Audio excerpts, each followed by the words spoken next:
আমার সকল প্রিয় ভাই এবং বোনদের স্বাগতম তোমাদের চ্যানেল অনলাইন স্টাডি আইটিআইয়ে। তোমরা যারা এবছর আইটিতে অ্যাডমিশন নেবে বলে ভাবছো, তোমাদের জন্য সুখবর আছে যে তোমাদের যে ফর্ম ফিল আপ এর ফর্ম ফিল আপ কিন্তু তোমাদের কিন্তু শুরু হয়ে গিয়েছে। তো তোমরা যারা ফর্ম ফিল আপ করতে চাও, তোমরা ফর্ম ফিল আপ করার আগে একটু ডিটেলসে জেনে নাও তোমাদের যে কোয়ালিফিকেশন, কোন কোন গ্রুপের জন্য কি কি লাগবে এবং এখানে কি কি গ্রুপ আছে সে সম্পর্কে, এবং তোমাদের ফর্ম ফিল আপের যে ফি সেটা কত লাগছে, অ্যাপ্লিকেশন ফি, প্রত্যেকটা সম্পর্কে আগে তোমরা একটু ডিটেলসে জেনে নাও, তারপরে কিন্তু তোমরা ফর্ম কিন্তু ফিল আপ করতে যাও। তো এ সম্পর্কে আমি তোমাদেরকে ডিটেলসে একটু বলে দিচ্ছি এবং এটার সম্পর্কে একটু ভালো করে তোমরা কিন্তু একটু শুনবে কি কি বলছি। তোমরা যারা নতুন আছো, আমি তোমাদের উদ্দেশ্যে বলছি, তোমরা কিন্তু অবশ্যই এই অনলাইন স্টাডি আইটিআই চ্যানেলকে কিন্তু তোমরা সাবস্ক্রাইব করতে পারো। তোমরা যারা আর কি আইটিআই করতে যাচ্ছ এবং তোমরা ভাবছো যে এই বছর তোমরা আইটিআই করবে, এবং এখানে কিন্তু তোমরা আইটিআই এর যে ইনফরমেশন আছে, বিভিন্ন আইটিআই রিলেটেড ইনফরমেশন, প্রত্যেকটা ইনফরমেশন কিন্তু তোমরা এই চ্যানেল থেকে পেয়ে যাবে। তো দেখো, এখানে আমাদের যে কোয়ালিফিকেশন কী চেয়েছে সে সম্পর্কে আমি তোমাদেরকে বলে দিচ্ছি। তার আগে দেখো, এখানে আমি বলে দিচ্ছি তোমাদের তোমাদের কি লাগবে, এজ লিমিট দেখো, তোমাদের কিন্তু 1/8/2024 অনুযায়ী তোমার কিন্তু বয়স 14 বছরের মধ্যে কিন্তু তোমার হতে হবে। মানে তোমার যে বয়স হতে হবে, বয়স কিন্তু তোমার 1/8/2010 আগে অনুযায়ী কিন্তু তোমার 14 বছরের মধ্যে কিন্তু তোমার বয়স হতে হবে, তাহলে তুমি এখানে অ্যাপ্লাই করতে পারছো। এবং তোমার যে যারা আর কি এর আগে, মানে যারা অনেক বছর আগে তোমরা মাধ্যমিক করেছো, তারাও কিন্তু এখানে অ্যাপ্লাই করতে পারবে। মানে এখানে কোনো নো আপার এজ লিমিট লেখাই আছে, মানে ম্যাক্সিমাম কোনো বয়সের সীমানা নেই। যদি তোমার বয়স 40 বছর হয়ে থাকে তাও তুমি এখানে অ্যাপ্লাই করতে পারবে, 35 বছর হয়ে থাকে তাও তুমি এখানে অ্যাপ্লাই করতে পারবে। বাট তোমার যে মিনিমাম বয়স সেটা কিন্তু তোমার 14 বছরের মধ্যে হতে হবে। ঠিক আছে ভাই? তারপরে দেখো, আমি নিচের দিকে চলে যাচ্ছি। এজ লিমিট সম্পর্কে আশা করি তোমাদেরকে আমি বোঝাতে পারলাম। এবার দেখো, এখানে লেখা আছে একাডেমিক কোয়ালিফিকেশন সম্পর্কে। একাডেমিক কোয়ালিফিকেশনে আমাদের কি বলেছে? একাডেমিক কোয়ালিফিকেশনে আমাদের সর্বপ্রথম যেটা বলেছে যে আমাদের যে ট্রেডগুলো আছে এই আইটিআইয়ে, এই ট্রেডগুলো হচ্ছে কি আমাদের দুটো গ্রুপে বিভক্ত। একটা হচ্ছে গিয়ে ই গ্রুপ, আরেকটা হচ্ছে গিয়ে আমাদের এম গ্রুপ। তো ই গ্রুপ আর এম গ্রুপ কি সে সম্পর্কে এখানে ডিটেলসের নিচে দেওয়া আছে। যেটা এখানে এম গ্রুপ দেখতে পাচ্ছ যে লেখা আছে এম গ্রুপ ট্রেড, মানে এম গ্রুপ যেটা, মানে এম গ্রুপটাই হচ্ছে কি আমাদের যে এম গ্রুপে যে সকল ট্রেড আছে সেটাকে বলেছে এখানে এম গ্রুপ ট্রেড। ঠিক আছে? তো এই এম গ্রুপ ট্রেডে আমাদের কি বলেছে যে আমাদেরকে কি করতে হবে, পাস করতে হবে মাধ্যমিক পাস, বা মাধ্যমিকের যে ইকুইভ্যালেন্ট যে এক্সাম আছে সেই এক্সাম যদি আমরা পাস করে থাকি তাহলে কিন্তু আমরা এই এম গ্রুপের যে ট্রেডগুলো আছে সেই ট্রেডগুলোতে কিন্তু আমরা অ্যাপ্লাই করতে পারছি, বা সেখানে কিন্তু আমরা অ্যাডমিশন নিতে পারছি। কিন্তু আমাদের যে ই গ্রুপ যেটা আছে, এই ই গ্রুপের ক্ষেত্রে আমাদের যে মিনিমাম কোয়ালিফিকেশন চেয়েছে সেটা হচ্ছে গিয়ে আমাদের 8 পাস কিন্তু করে থাকতে হবে, তাহলে আমরা ই গ্রুপের যে ট্রেড আছে এই ই গ্রুপের ট্রেডে কিন্তু আমরা অ্যাপ্লাই করতে পারছি। ঠিক আছে?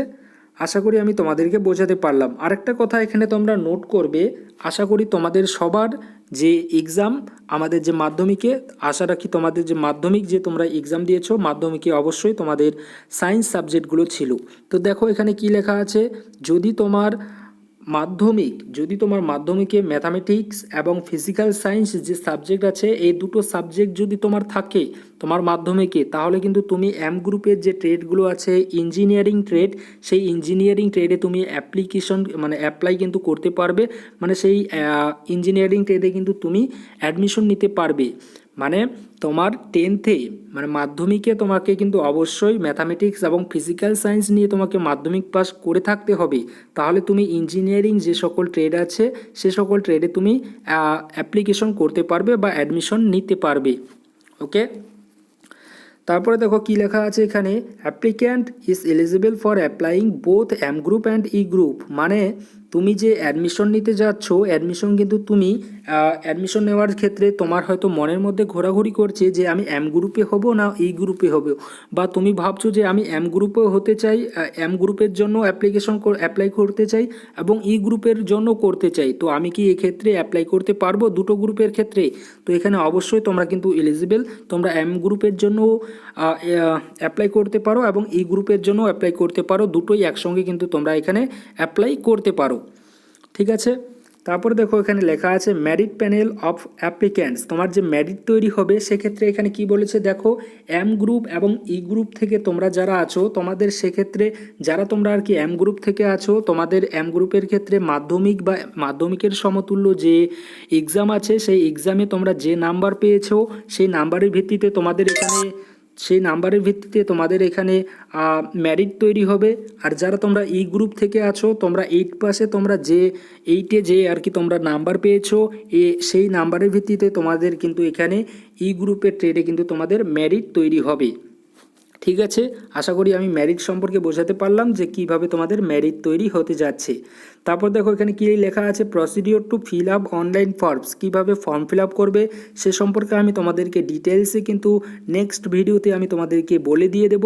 বাট আমরা এখানে আরেকটি এই যে অ্যাপ্লিকেশন কিভাবে করবে এই সম্পর্কে আমরা নেক্সট ভিডিওতে জানবো। এখানে আমরা জাস্ট তোমাদেরকে কিছু বিষয় সম্পর্কে জানাচ্ছি যেগুলো সম্পর্কে জানা খুবই দরকার ফর্ম ফিল আপ করার আগে।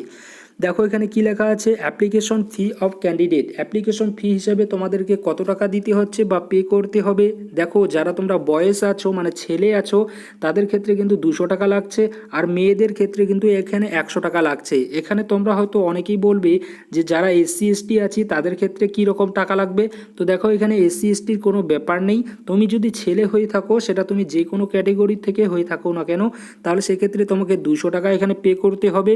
এবং তুমি যদি মেয়ে হয়ে থাকো, তুমি সেটা যে ক্যাটেগরি থেকে হয়ে থাকো না কেন সেক্ষেত্রে কিন্তু তোমাকে এখানে 100 টাকা পেমেন্ট করতে হবে অ্যাপ্লিকেশন ফি বাবদ। তারপর দেখো এখানে কি লেখা আছে, রিজার্ভেশন অফ সিট রিজার্ভেশন তোমাদের কীরকম করে থাকছে সে সম্পর্কে এখানে দেওয়া আছে। ওমেনদের জন্য 20% রিজার্ভেশন থাকছে, এসসি ক্যান্ডিডেটদের জন্য 22%, শিডিউল ট্রাইব এসটিদের জন্য 6%, ওবিসিদের জন্য 7%, ফিজিক্যালি চ্যালেঞ্জ যারা আছো মানে হ্যান্ডিক্যাপ্ট তাদের জন্য এখানে 4% আছে, ইডাব্লিউএসদের জন্য 10% আছে এখানে সিট সংরক্ষিত। দেখো এখানে নিচে দেওয়া আছে এবং এখানে আরেকটা কোটা আছে যেটা আমাদের ডিস্ট্রিক্ট কোটা নামে আমরা জানি। ডিস্ট্রিক্ট কোটার ক্ষেত্রে দেখো সেই সকল ক্যান্ডিডেটই এখানে ডিস্ট্রিক্ট কোটা যে আছে সিটগুলো সেই সকল ক্যান্ডিডেটই পাবে এই ডিস্ট্রিক্ট কোটার সিটে অ্যাডমিশন নিতে। সেই সকল ক্যান্ডিডেট যারা যে ডিস্ট্রিক্টে আর কি তোমরা অ্যাপ্লাই করছো, মানে ধরো তুমি কলকাতাতে তুমি বসবাস করছো, তো কলকাতাতে থাকা যত আর কি তুমি ধরো তোমার বাড়ি যে কোনো তোমার ডিস্ট্রিক্টে হতে পারে, বাট তুমি ধরো কলকাতা ডিস্ট্রিক্টের কোনো একটি স্কুলে তুমি মাধ্যমিক দিয়েছো এবং কলকাতা ডিস্ট্রিক্টে থাকা যত আইটিআই কলেজ আছে তুমি সেই কলকাতা ডিস্ট্রিক্টের যে কোনো আইটিআই কলেজে অ্যাডমিশন নিতে চাচ্ছ, তো সেক্ষেত্রে কিন্তু তুমি 50% যে কোটাটা আছে এই 50% কোটার যে সিটটা আছে রিজার্ভেশনটা আছে সেটা কিন্তু তুমি সেক্ষেত্রে পাচ্ছ। যদি তুমি অন্যান্য ধরো তুমি কলকাতা ডিস্ট্রিক্টের স্কুলে তুমি পড়াশোনা করেছো বাট তুমি অ্যাপ্লাই করছো হাওড়া ডিস্ট্রিক্টের কোনো একটি আইটিআই কলেজে, সেক্ষেত্রে কিন্তু তুমি এখানে ডিস্ট্রিক্ট কোটার সিট কিন্তু এখানে রিজার্ভেশন পাচ্ছ না। আশা করি আমি তোমাদেরকে বোঝাতে পারলাম। তো ডিস্ট্রিক্ট কোটা কত পার্সেন্ট আছে, এখানে 50% কিন্তু রিজার্ভেশন আছে। এবছর অনেকটাই কিন্তু বেশি রেখেছে 50%, ভাবতে পারছো। তো সেই অনুযায়ী কিন্তু তোমরা ভেবেচিন্তে ফর্ম ফিল আপ করার সময় মানে যখন তোমরা আর কি চুজ করবে মানে চয়েস ফিলিং করবে তখন কিন্তু তোমার যে ডিস্ট্রিক্ট তুমি যে ডিস্ট্রিক্ট থেকে পড়াশোনা করেছো সেই ডিস্ট্রিক্ট অনুযায়ী কিন্তু সেই ডিস্ট্রিক্টে যতগুলো আইটিআই কলেজ আছে সেগুলোকে সবার প্রথমে প্রাধান্য দিবে, তারপরে আদার্স যে সকল ডিস্ট্রিক্ট আছে সেগুলোকে প্রাধান্য দিবে। ঠিক আছে, তাহলে কিন্তু তোমার সিট পাওয়ার কিন্তু সম্ভাবনা কিন্তু অনেক বেশি থাকবে। আশা করি আমি তোমাদেরকে বোঝাতে পারলাম এই ডিস্ট্রিক্ট কোটা সম্পর্কে। তারপরে দেখো এখানে নিচে আরেকটা দেওয়া আছে 3 নাম্বার দিয়ে, এখানে দেওয়া আছে হলুদ কালার দিয়ে করে দিয়েছে যে এই যে 9টা কলেজ তোমরা নিচের দিকে দেখতে পাচ্ছ এই কলেজগুলোর ক্ষেত্রে কিন্তু তোমাদের কোনো রকমের কোনো ডিস্ট্রিক্ট কোটা থাকছে না। তো তোমরা বলতেই পারো এই কলেজগুলো আমাদের কিন্তু মানে বেস্ট কলেজ আমরা কিন্তু বলতে পারি এই অনুযায়ী। দেখো কি আছে, প্রথম কলেজ আছে আইটিআই গড়িয়াহাট, তারপরে আইটিআই টালিগঞ্জ, তারপর আইটিআই হাওড়া হোমস, তারপরে আইটিআই কল্যাণী, তারপর আইটিআই হুগলি, তারপরে আইটিআই দুর্গাপুর, তারপরে আইটিআই শিলিগুড়ি, তারপরে ওমেন্স আইটিআই কলকাতা এবং ITI for physically challenge boys and girls. এই যে 9টা আইটিআই কলেজ আছে, এই 9টা আইটিআই কলেজে কিন্তু অ্যাডমিশন নেওয়ার জন্য নেওয়ার সময় কিন্তু তোমাদের কোনো রকমের ডিস্ট্রিক্ট কোটা সিট কিন্তু থাকছে না, মানে এখানে সবাই ফাইট কিন্তু তোমরা করতে পারছো এই সকল আইটিআই কলেজে অ্যাডমিশন নেওয়ার জন্য। আশা করি আমি তোমাদেরকে বোঝাতে পারলাম। তারপরে দেখো এখানে আর সেরকমভাবে কোনো কিছু জানার নেই এবং আমরা ডিটেলসই নিচের দিকে আমরা চলে যাচ্ছি ধীরে ধীরে। দেখি যেখানে আমরা কিছু দেখতে পাবো সেখানে আমরা আগে সেটা সম্পর্কে জানার চেষ্টা করব। আমি তোমাদেরকে অ্যাডমিশন সম্পর্কে বলে দিচ্ছি, আর ফর্ম ফিল আপ কিন্তু তোমাদের শুরু হয়ে গিয়েছে। তো তোমরা গিয়ে অবশ্যই ফর্ম কিন্তু এখন থেকে তাড়াতাড়ি কিন্তু তোমাদের ফর্মটা কিন্তু ফিল আপ করে দাও। তোমরা কিন্তু লাস্ট ডেটের অপেক্ষায় কিন্তু থাকবে না। যারা তোমরা এবছর আর কি মাধ্যমিক দিয়েছো, তোমরা হয়তো অনেকেই ভাবছো যে আমাদের তো এখনও রেজাল্টই আসেনি, তো আমরা কি করে করব। সে সম্পর্কে আমি বলে দিচ্ছি যে তোমাদের যখন রেজাল্ট আসবে তখন কিন্তু তোমাদের 7 দিন কিন্তু সময় দেওয়া হবে। ওকে, তো কোনো চিন্তা করো না, তোমাদের রেজাল্ট না আসলে তোমরা এখন অ্যাপ্লাই করতে যেও না, যখন রেজাল্ট আসবে তখনই অ্যাপ্লাই করো। দেখো নিচের দিকে এখানে কি দেওয়া আছে, ফিস অফ অ্যাডমিশন, প্রত্যেকটা কিছু মানে যেটা এর আগে আমি তোমাদেরকে বলেছি যে 200 টাকা এবং 100 টাকা তোমাদের ফি লাগবে অ্যাপ্লিকেশন ফি, ছেলেদের ক্ষেত্রে 200 এবং মেয়েদের ক্ষেত্রে 100, সেটা ছিল আমাদের অ্যাপ্লিকেশন ফি। কিন্তু এখন আমরা যেটা জানবো সেটা হচ্ছে কি আমাদের অ্যাডমিশন ফি। অ্যাডমিশন ফিটা আমাদের তখনই লাগবে যখন আমরা কলেজ পেয়ে যাব, তখন আমাদের যে কলেজ আর কি আমরা পাচ্ছি সেই কলেজে আমাদেরকে যে অ্যাডমিশন ফিটা আমাদেরকে পেমেন্ট করতে হবে, সেটা কিন্তু এখানে দেওয়া আছে নিচে। দেখো এখানে কি দেওয়া আছে অ্যাডমিশন ফি। দেখো যেগুলো আমাদের পিওর গভর্নমেন্ট কলেজ আমরা বলতে পারি, সে সকল কলেজের ক্ষেত্রে আমাদের যে ফিগুলো লাগবে সেই ফিগুলো কিন্তু আমাদের এই রকম লাগবে। দেখতেই পাচ্ছ তোমরা এখানে তোমাদের সামনে তুলে ধরেছি। টিউশন ফি বাবদ তোমাদের লাগছে 6 মাসে 180 টাকা দিতে হচ্ছে এবং আইএমসি কোটা এটা গভর্নমেন্ট যে আর কি নির্ধারণ করে সেই অনুযায়ী কিন্তু তোমাদেরকে এখানে একটা ফি নেবে। এবং তারপরে দেখো এখানে অ্যাডমিশন ফি অনুযায়ী তোমাদের কিন্তু এখানে 100 টাকা দিতে হচ্ছে। তারপরে রেজিস্ট্রেশন ফি কিন্তু তোমাকে এখানে দিতে হচ্ছে 30 টাকা। মনে রাখবে এই যে অ্যাডমিশন ফি এবং রেজিস্ট্রেশন ফি এগুলো কিন্তু তোমাকে ওয়ান টাইম দিতে হবে, কিন্তু এই যে টিউশন ফিটা আছে এটা কিন্তু তোমাকে 6 মাস পর পর কিন্তু তোমাকে 100 টাকা 180 টাকা করে কিন্তু তোমাকে দিতে হবে, মানে মাসে 30 টাকা করে তোমাকে দিতে হচ্ছে। মানে সেটা 30 টাকা করে মাসে মাসে নেয় না, এটা 6 মাস পর পরই তোমার কিন্তু টিউশন ফিটা নিয়ে থাকে। তারপরে দেখো কি আছে, registration fee of Kanyashree candidate, যারা কন্যাশ্রী ক্যান্ডিডেট আছো তাদের ক্ষেত্রে 15 টাকা লাগবে এক টাইম, মানে একবারই শুধুমাত্র দিতে হবে। তারপরে কৌশন মানি তোমাদের ওয়ান টাইম নেবে কিন্তু এখানে 100 টাকা কৌশন মানি। এটা হলো আমাদের পিওর গভর্নমেন্ট আইটিআই কলেজের কথা। পিওর গভর্নমেন্ট আইটিআই কলেজে কিন্তু একটু ফিটা কিন্তু আমাদের বেশি হয়ে যায় যখন আমাদের এই আইএমসি কোটাটা থাকে তখনই। তারপরে দেখো এখানে আছে আমাদের কিছু PPP college, government ITI running under PPP, মানে পিপিপি মডেলে যদি তুমি কলেজে অ্যাডমিশন নিতে যাও তাহলে কিন্তু সেক্ষেত্রে তোমার যে ফিটা সেটা কিন্তু একটু কমই হচ্ছে। এবং সেই ক্ষেত্রে এখানে যে আমাদের ফি লাগছে টিউশন ফি কিন্তু আমাদের 6 মাস পর পর কিন্তু এখানে 180 টাকা করে দিতে হচ্ছে এবং অ্যাডমিশন ফি কিন্তু আমাদেরকে একবারই দিতে হচ্ছে 100 টাকা। তারপর রেজিস্ট্রেশন ফি একবার দিতে হচ্ছে 30 টাকা এবং রেজিস্ট্রেশন ফি যারা কন্যাশ্রী ক্যান্ডিডেট আছো তাদেরকেও একবার দিতে হচ্ছে শুধুমাত্র 15 টাকা এবং কোশ্চেন মানি কিন্তু একবার সবাইকে দিতে হচ্ছে 100 টাকা। এই হচ্ছে তোমাদের টাকার পরিমাণ। তো এগুলোকে যোগ করে তোমরা দেখতে পারো তোমাদের কত টাকা আসছে। তারপরে দেখো আমাদের কী চেয়েছে, এখানে ইম্পর্টেন্ট ডেট সম্পর্কে এখানে দেওয়া আছে যে আমাদের কবে থেকে ফর্ম ফিল আপ শুরু হয়ে গিয়েছে। এখানে দেওয়া আছে to be notified in the website. তো আমি বলছি তোমাদের কিন্তু ফর্ম ফিল আপ শুরু হয়ে গিয়েছে, তোমরা গিয়ে কিন্তু অবশ্যই ফর্ম ফিল আপ কিন্তু করতে পারো। তারপরে দেখো এখানে লেখা আছে last date of document uploading. Last date সম্পর্কে এখানে দেখতে যেও না, কারণ লাস্ট ডেট এখানে আমাদের যখন মাধ্যমিকের রেজাল্ট চলে আসবে, মাধ্যমিকের রেজাল্টের পরে এই বছর যারা আর কি মাধ্যমিক দিয়েছে তাদের যখন রেজাল্ট চলে আসবে তার 7 দিন আর কি সময় থাকে, রেজাল্ট আসার 7 দিন সময় থাকে। তো 7 দিনে কিন্তু হচ্ছে গিয়ে তার লাস্ট ডেট আমরা বলতে পারি।